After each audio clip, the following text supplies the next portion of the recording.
On page 202, we're introduced to one last little section in Ross on the Pual chapter,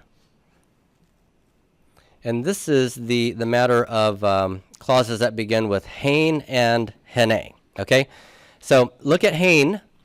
This is one way to write it, and notice that this is a monosyllabic word with a vowel that is changeable. So if I were to add a sere he to the end of it, guess what's going to pop in there? A dagesh forte, right? So adding that little extra ending there does cause that dagesh forte to drop in. Okay, now what does using hein and hene do? And you're actually going to see hene much more frequently than you're going to see hein. These are all in your textbook here. But up on my screen, I've got it for you as well. The first thing that it does is it draws attention to what follows. That is really the prototypical sort of use for hene. Okay, so I'm just going to say hene here for the form. Is whatever comes after the hene is being given prominence. It's drawing attention there. All right. So, as an example, we have in Genesis 28. There's this description of what Jacob sees at this place where he stops and spends the night, and I just want to point out, and these are the things that Ross mentions here. We have a series of henes here. All right, so we don't know these verb forms. That's okay. We'll just translate these as we go. But it says here that Jacob, he dreamed, and how are we going to translate hene? Okay, you could say behold. Okay, he dreamed and behold, which means it perks your ears up and says what, right? Behold, sulam. Okay, and behold, a stairway, right? You could translate this as yo, a stairway. Right? Or dude, a stairway. Okay, we use dude, yo, and check this out as ways of drawing attention to what comes after those expressions. Okay, and it goes on and describes a few more things, and it says v'hene malachei Elohim. Now you know these words, and hene, the angels of God. Okay, going up and descending. So you remember Jacob's ladder, that expression. So they were going up and coming down. And then we have another v'hene, Adonai netzav alav. And behold, the Lord standing upon it. Okay, so there, these are things that within the sequence of the dream, the writer is drawing your attention to these things bit by bit. Now, the second use of hene is to is an existential use. You know, Ross doesn't call it that, but I'm going to call it that. You use it to indicate the existence or the presence of something. So I could say something like hene. Oops, no, that's a sere here. Hene ha'ish. Okay, so you could translate that as behold the man if you want to, but it could be translated as here is the man. Okay, you're presenting the man to whoever it is you're talking to. Hene ha'ish, here is the man.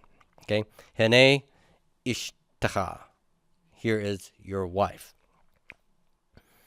Now, it is not uncommon to see hene occur with pronominal suffixes. So look at hene here. You see the sere he. Is this he a real he? Is it a real consonant, or is this a mater he? It's a mater. Now, how do I know it's a mater he and not a real consonant he? There is no mapik here, okay? When I lack the mapik tells me I'm dealing with a real consonant. So when I don't see the mapik, but the he is final, then that's a fake he, okay? So if I want to add a pronominal suffix to hene, I can't tack it on to a fake letter like the he is here, right? So when I see pronominal suffixes, I'm going to see that gone. And so Ross gives you a couple of examples here of the forms of hinnen. So just look at this one as an example. Hinno. You see the 3ms pronoun here? So I could say, here he is, right? That's a way to translate this. Behold him, meaning here he is. I'm presenting him as existing or being present.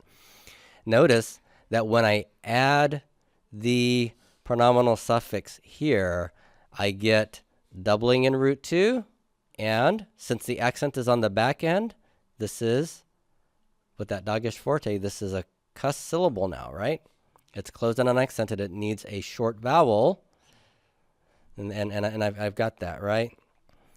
So if my form is really hain, and that's what I'm starting with, and I'm adding the pronominal suffix to it, then the sere would have to go to Keurig, and the noon would get the doubling dot.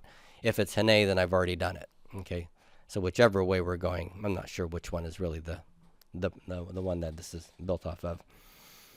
Okay, look at the 1CS form. I have a couple of possibilities. I have hin, ni. Okay, hin, ni. So this is the hinnen or the hain. This is the ni, which you've seen as the 1CS pronoun, right? Or I could have the form with a doubling dot here, as in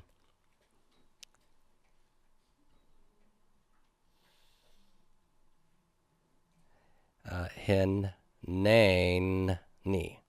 So I have dagesh fortes in both of these. Okay, so hinneni or hinni. All right, so behold me or here I am. So this is the form that's used when God addresses somebody, Abraham, and he says, here I am, right? Here I am. He's presenting himself before the Lord.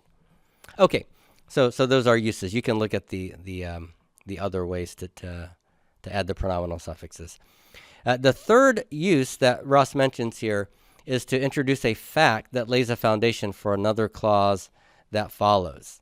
So in this situation in Genesis 16, in this context where Sarah is displeased with her maidservant, and Abram said to Sarai, and here's the quotation, so I'm going to put quotation marks here, Hene shifchatech b'yadech. Behold, your maidservant is in your hand. These kafs with the silent shava are 2 fs. Remember that? Hand here doesn't mean literally in your hand, but means in your power. Okay, the hand stands for the authority or the power. So behold, your servant is in your hand. Asi la hatov ba'anayach. Do to her what is good in your eyes. Okay, so I have an imperative here, and the hinnen clause draws attention to a fact or a reality that's the basis for the imperative that comes. Okay, so see, she's in your hand. Do with her what is appropriate in your eyes. Okay, all right, good.